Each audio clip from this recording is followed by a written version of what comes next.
I've developed what you might call the red Jimmy rash. What's happening to me? I guess I better do just a brief introduction and tell you what I've done before we get into painting this thing. So, doing body filler and so forth, I don't like monkeying around with body filler. I don't like spending a whole lot of time messing with it by hand, so I use my DA with 40 grit. I get it down close, then I switch to 80, get it down even closer, and then I switch to 120 by hand, and away we go.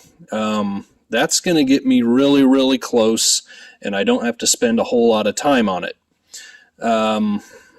Then we will prime it, guide coat it, block it by hand, make sure everything's nice and straight.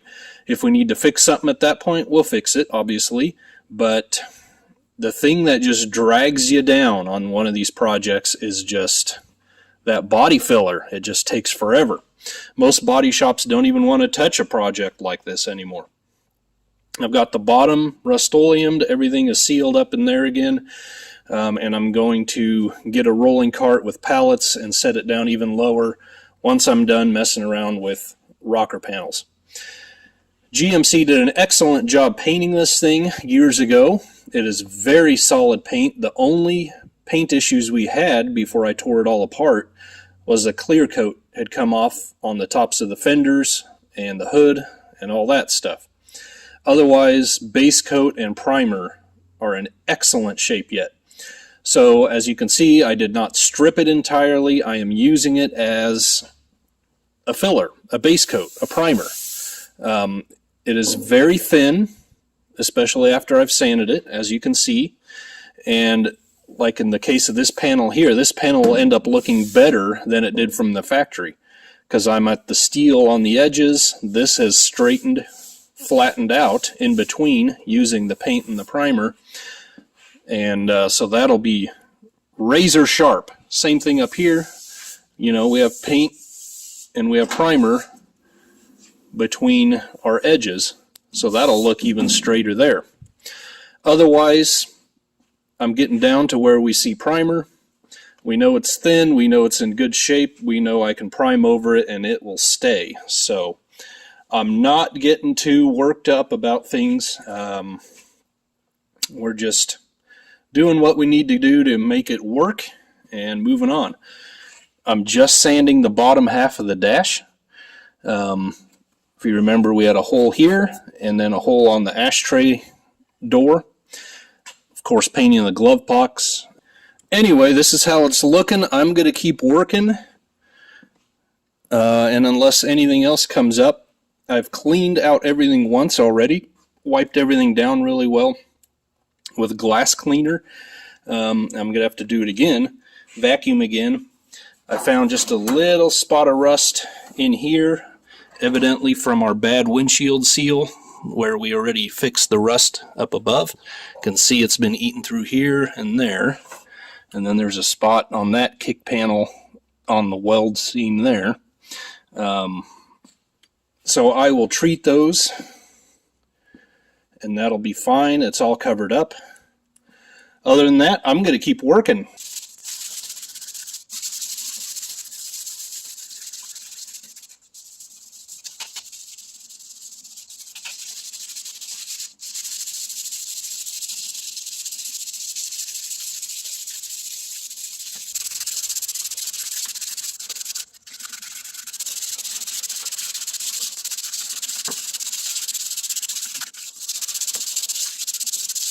I have sanded and sanded and sanded and filled and sanded and sanded and sanded and filled and sanded and sanded and sanded and then bumped with a hammer and then filled and then sanded and sanded and sanded.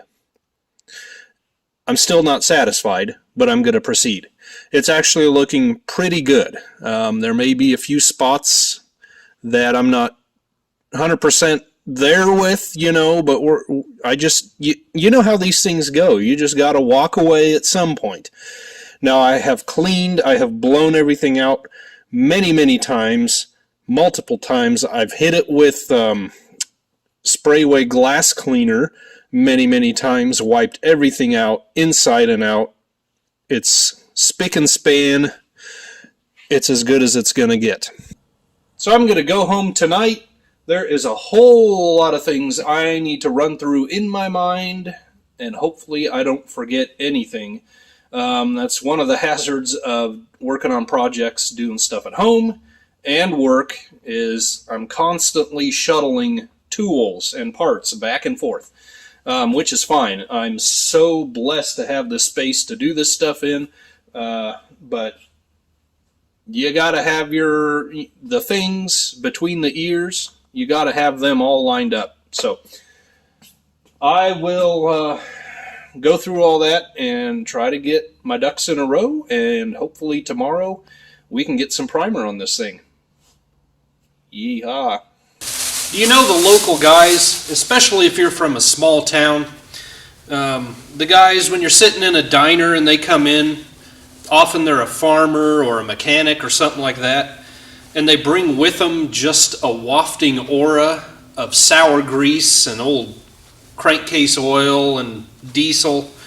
You know, they're just permeated with it. Their jeans look like they've been wearing it for about 3 years. They seemingly never change. Their names were probably Stinky in grade school, you know, those kind of guys. Well, I never wanted to be one of those guys. Now, I never used to paint with one of these suits on, but I kind of got tired of just, you know how the arm hair feels after you paint. Getting paint dust all over my clothes. You know, I just want to save. The key jeans, they aren't the cheapest thing in the world. I mean, you got to save on these things.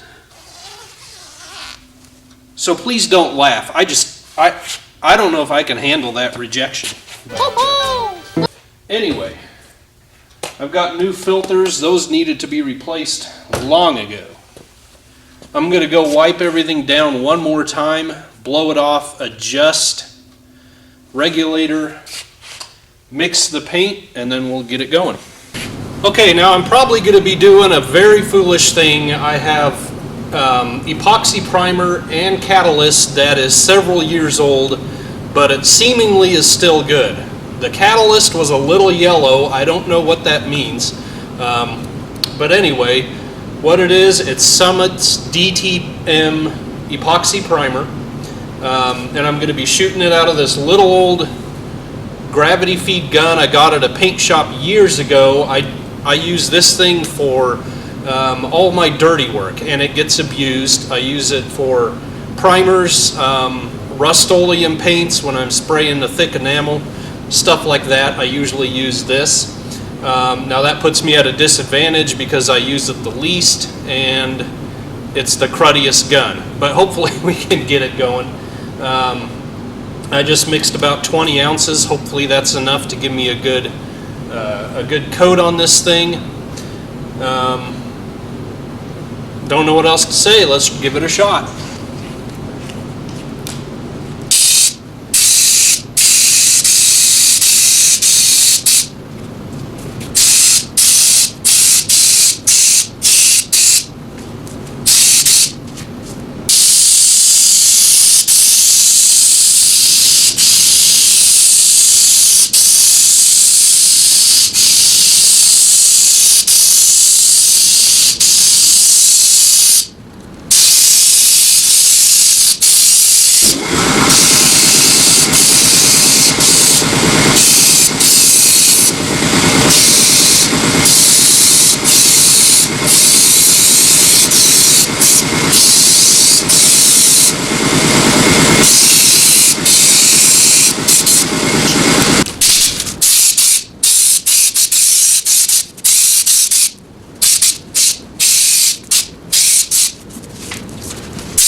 So yeah, I'm gonna let that cure.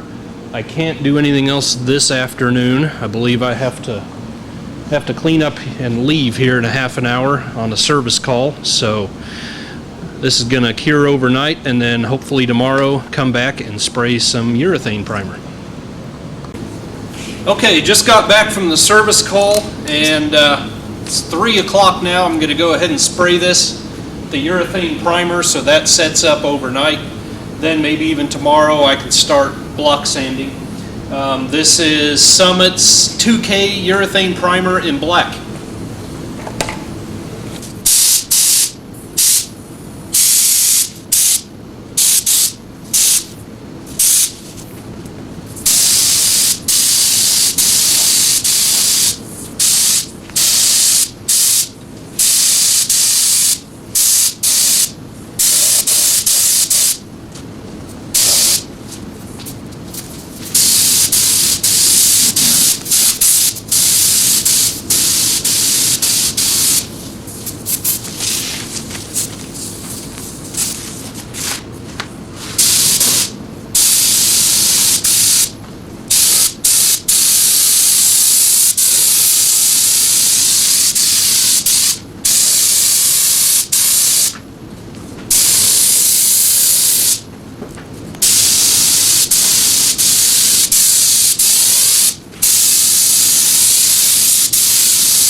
So, I guess a guy should just turn in his badge, relinquish his sword, just pat me on the head, scoot me off to bed, give me milk and cookies, and just shoo me away because I don't have a clue what I'm doing anymore.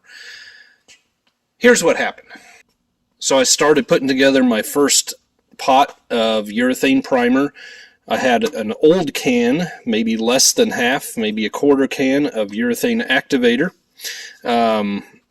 But it's at least several years old, maybe even as much as 5.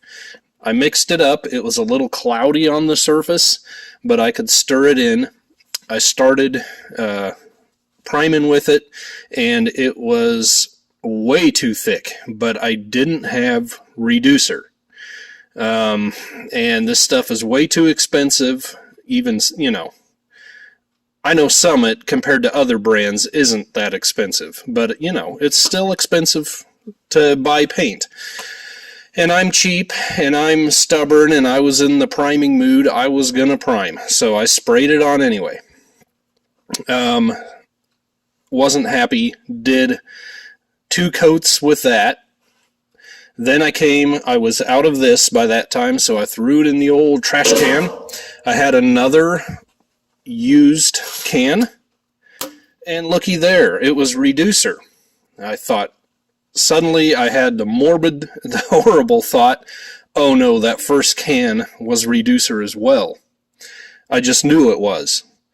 Now if I had stopped and thought about it, the paint wouldn't have been that thick if it had been the primer, just primer and reducer. It would have thinned out, obviously. So I rummaged through the trash can. No, it was activator.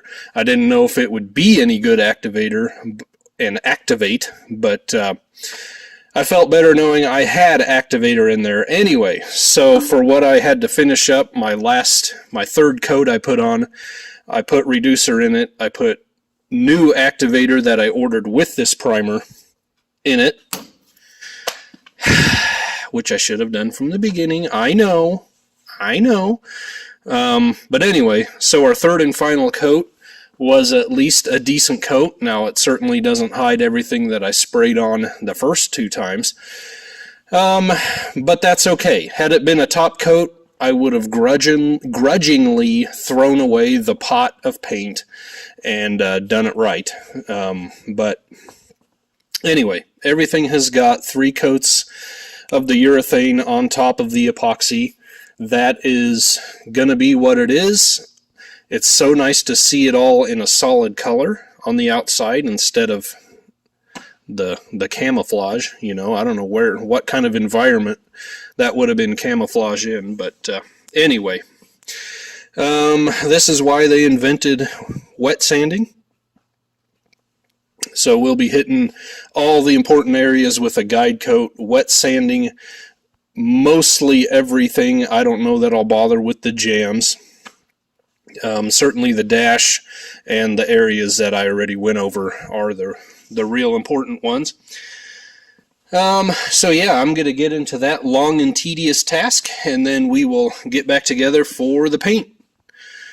But my intentions are good, and learn from our mistakes. Learn from my mistakes, and maybe keep your head out where the sun is shining. Well, the guy's been sanding like an apprentice to a one-eyed carpenter, and we're getting close. Been using 220 wet, and really cutting through my boo-boo there of thick paint, going on a little dry, but man, it feels nice. I tell you what, little disappointed, got a lot of little pinholes on the roof here, so I'll have to go back and get those. I have a real tendency with my body filler when I'm mixing it to fold it over, and that's probably where a lot of those little air bubbles come from. I don't know, but man, it just mixes so easily and quickly when you do that. But so I'll fill those pinholes, we'll sand them down. There's one right there, you can see. We'll sand them down, get them nice and smooth with the 220, and then we'll re-hit it with more of the same urethane. Just coming around, but overall, looking very good. Hopefully that'll be my last coat or 2 of primer, and then we can slap some paint on it.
I love it, I love it. Well, I must say I am getting quite pleased with the turnout here. Not even using a guide coat, I find this black primer really shows what's going on anyway. Got all my pinholes filled. That's all looking good. You can see I'm hitting high spots here and there, and they're all feathering off nicely, except for one, which is right there. You can see I have a hard line along that edge, and I can feel it. I can see I filled in pinholes there. So I'll try sanding a little bit more right over that and see if that gets rid of it. If not, I'll just have to take my finger and smear a little filler back on there. But otherwise, everything else is feeling really nice. Keep in mind, like I said, no one will ever see this unless you turn your truck into a lowrider. I'm certainly not going to. But you still want to do a good job. This is my least favorite part of working on any vehicle. There are guys that are so much better at this, have spent their lives doing this. I am not one of them. My dad is an expert at this kind of thing, but it never interested me too much. Here you can see is a good example of a low spot, and this primer really brings that to the surface, really shows you what's going on. So I could just smear a little in there. Down here, I'm into the metal on the very edge, and I still have some shiny primer showing through. Down here, same story. Getting close with the original paint, probably hit metal pretty soon, and still got a little rough patch there. You know, and keep in mind, this is just nitpicking. The more you work at it, the better the end result's going to be. But the reality is, I'm already better off, or have gone to far more trouble than the factory ever did, and it will produce a better result than the factory ever did. And, you know, factory paint job is perfectly adequate as far as I'm concerned. So, you know, guys are going to take a look at your vehicle and kind of scrutinize it, even though it may look really good already. But I'll probably go ahead and smear a little more filler in there, try to get it just a little bit better, and then we will slap 2 more coats of primer on it. So there's still something going on here that I really don't like, and the problem is that's right in the kisser of the passenger, you know, when you're getting in. So when the sun's shining on that, you're going to see something going on. You'll remember it just had shiny primer around it, just a little spot. So I'm guessing there's probably a much larger low spot there. We'll just do a little flat white here. Let that dry, and then we'll sand her down. Let's check it out here.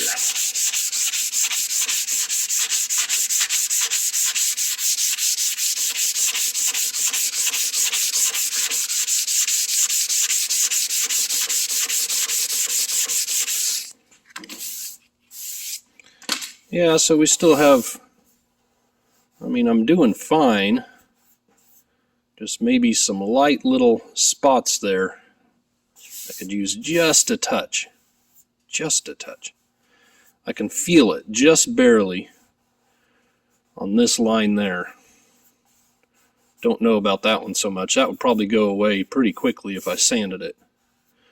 So I might retouch that real quick and try it again. So, I had my first coat on, and I had waited 12 minutes or so. I was getting ready. I was just grabbing my mask and filters, my respirator, and I was going to spray on the second coat. And I hear voices, and in through the door back there comes a coworker, a welder here, and someone else. And it was obvious the way they were talking. He was showing him around. And he came in and introduced himself, and he said, "Hi, I'm the insurance company's safety inspector." Of all days. for the safety inspector to come. I have to be painting a truck in the open warehouse here. So he turns to me and he says, "Young man, I want you to go through your safety procedure." Okay, he didn't sound like Chris Farley doing Matt Foley, but anyway, he wanted to know water-based versus traditional paints and the things I do to make sure the building's not going to blow up, basically. And I said, well, I mix paint at the toolbox back there, and I'm painting over here. I have a fan in the walk-through door across the way, and I wear a respirator. I don't know what else to say. And I said I do this maybe once every 5 years or something, you know, how it averages out. And, well, he was actually a really nice guy. He didn't seemingly have an issue with it, but who knows? This may be the last time I'm allowed to paint in here, of all days. And then we got to talking about the old trucks, and he was going into, he had an old 69 Ford half-ton that he drove back in the day, you know, and he was talking about how good the steel was back then and so forth, and he rapped on this with his knuckle. It's like, oh my goodness. Luckily, you know, it had time to flash off in between coats, but it's like, are you serious? It's obvious. I've got a fan going. I'm holding a respirator. It smells like paint in here. I'm painting this thing, and you're touching it? Oh well.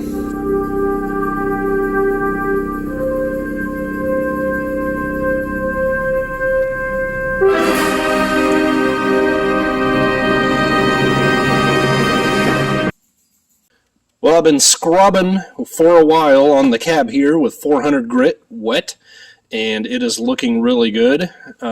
As much as you can enjoy these things, I've been enjoying using the black primer. I may just have to switch to that. Flaws and areas you need to work on just show up so well with the stuff. I really like that part of it. My motivation for going with black on this project was just because that's what was there before, and I was curious to see how the red would cover the black as opposed to gray or a red oxide. So really no other reasons other than that. But you saw the top. I mean, it's like polished soapstone, really turning out well.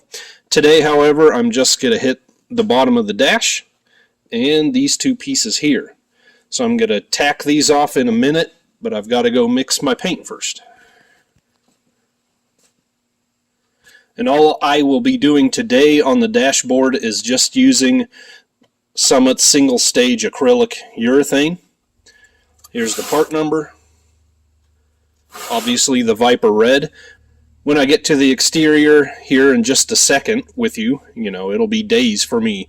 And I'll go over it, I'm sure, but I'm going to start with a couple coats of that on the exterior, then probably mix half that, half urethane clear coat, then move into just a coat or two of clear coat.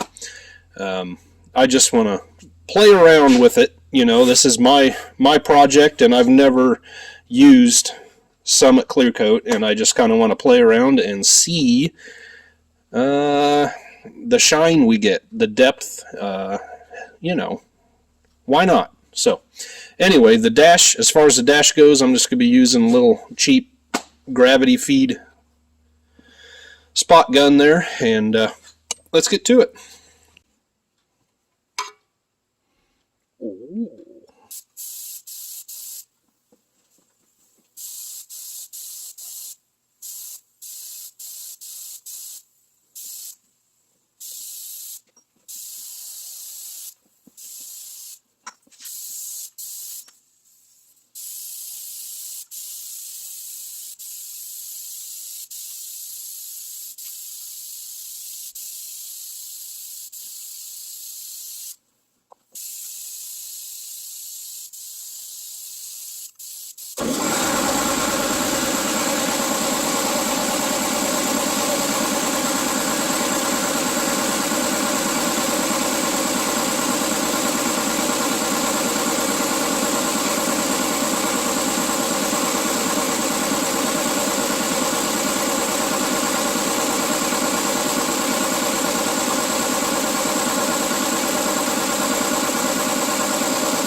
Well, that is, as they say, that.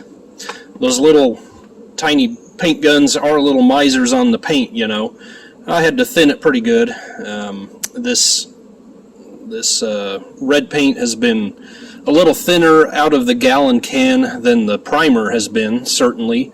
If there's anything negative said on Summit, their reviews and so forth, it's that their paints are very thick out of the can, and so you can't normally just spray them, mix it with the activator and spray them. You need to add a reducer, which we certainly did. So, but yeah, I gave it 3 good coats, looking good. I will mask over that when the time comes to do the outside, and we will just go from there. So I'm going to give that a couple days. We will come back and we'll get this looking nice and shiny too.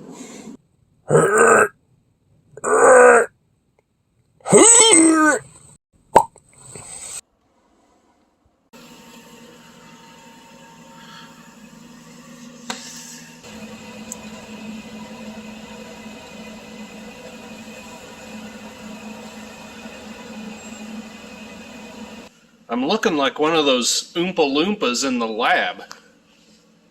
Kind of creepy. Got my Poppin fresh suit on. It's first thing Friday morning, the day after Thanksgiving. Came in today because no one's around. No overhead doors will open. No forklifts will be running in and out. Most of the stuff should have settled, the dust and so forth, from 2 days ago. So this is my best chance to paint and make it as dust-free as possible in this warehouse here. My biggest concern is the flies. We had several days of below freezing temperatures when I primed it for the most part, so there were no flies around. Now we've had some nice 50-degree days, so they've rehatched or whatever they do, you know. Haven't really noticed many today. It's been cooler the last couple days, so maybe we'll get lucky and they'll leave us alone. We'll see. But I've got it wiped down, tacked off again. The dashboard is covered up, paint mixed. I'm going to wipe it down one more time with the tack cloth before I paint. But let's just do this thing.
Well, everything's going swimmingly. I put 2 coats of the single stage on, then a third coat, half and half, single stage and clear, and everything is looking really good, laying down really nice, looking sharp. I love it, but we have a problem. I bent down and I was doing the rocker panel down here, and only then did I notice I got a big old sag. So what in the world? That disgusts me. That's a rookie mistake, I guess. Nowhere else. I don't believe I have any other runs, so I don't know what happened there. I do not know, but other than I screwed up. I mean, that's obvious. But everything else is looking great. So unfortunately, I was going to get this all done today, this morning, get all my base coat, clear coat done, but I'm going to let it cure overnight now, I guess. Tomorrow's Saturday, so I will come in early again. I will wet sand that down, hopefully get it looking good. Man, that's right where I don't want it to. But these are the things that happen, so we'll get it. Well, it's the next day, Saturday morning. I'm going to try to remove my boo-boo here and see if we can proceed. Trying to scratch it with a razor blade, but even that's proven a little difficult. I think often a professional will try to basically just keep flooding the panel and wash a run out. No, well, that's not going to work. But I didn't want to wash about 2 feet of body panel with that much clear or product and have to clean up a huge mess. This is bad enough. I'm afraid I'm going to have to reapply the red on this section. I think what happened is when I added the clear to the red, half and half, it thinned it down enough, and I kept painting like I just had the red, and it thinned it down enough to where I must have just lingered on this spot or put a little too much on at once. I don't know. I don't think I have a run anywhere else.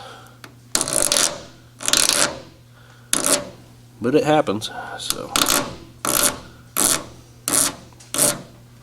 Alright, a little bit of an update. Here's what we're going to do. I fixed my boo-boo with 220 and then went up to 600 and sanded that, got that ready to go. Also hit all my high visibility areas, my B-pillars up over the rear window and right below where our trim is going to be. Hit those with 800. Summit says on the can 18 hours, up to 18 hours you can just reapply over the previous. It's been 24, so I went ahead and grabbed this is a Norton scuff pad. On the box they call it very fine. I'm not sure 3M uses the same color code, so you know, if you need to do that, just be careful. But went over everything with that, got it scuffed up, ready to reshoot with more clear. I masked off so that the edge of my spray pattern would really feather off. So hopefully I can do this without much work. I'm going to spray that couple coats with my spot gun, let that flash off, then we're going to move right into clear again with my DeVilbiss gun. So let's get to it.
Alright guys, well I have the guns all cleaned, everything's shut down. I'm going to leave, let this just hang out here today and all day tomorrow with no disturbance, and it should cure really nice. Overall, I am very pleased with how we turned out. Looks really good. Here's the spot with the run. It was right in here. Can't tell a bit of it, can you? If I had one negative spot to point out, it would be up above. Just a little bit more orange peel again than the rest of the cab, and I don't know, I think it's just not being able to see, not being in a proper paint booth, and the lights just being how they are. It's just very difficult to see what you're doing, you know. But it's perfectly acceptable, and if I feel like coming back, wet sanding, blocking that out, and then buffing it, that is what we'll do. But I'm very pleased. I wish it was the entire truck that was painted at this point. I really like the color, and that clear coat on top of it is going to look really good.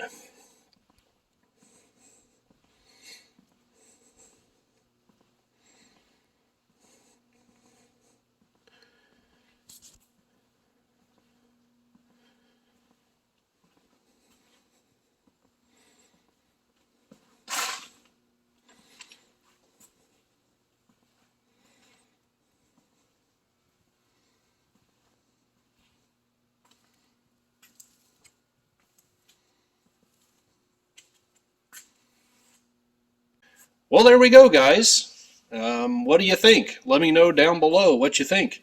The only way we learn anything, the best way we learn anything, is by our mistakes.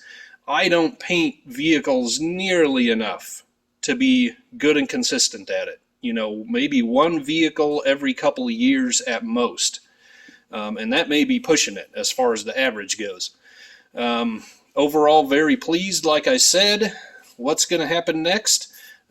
Pressure wash and touch up the frame. We have the rolling chassis outside there.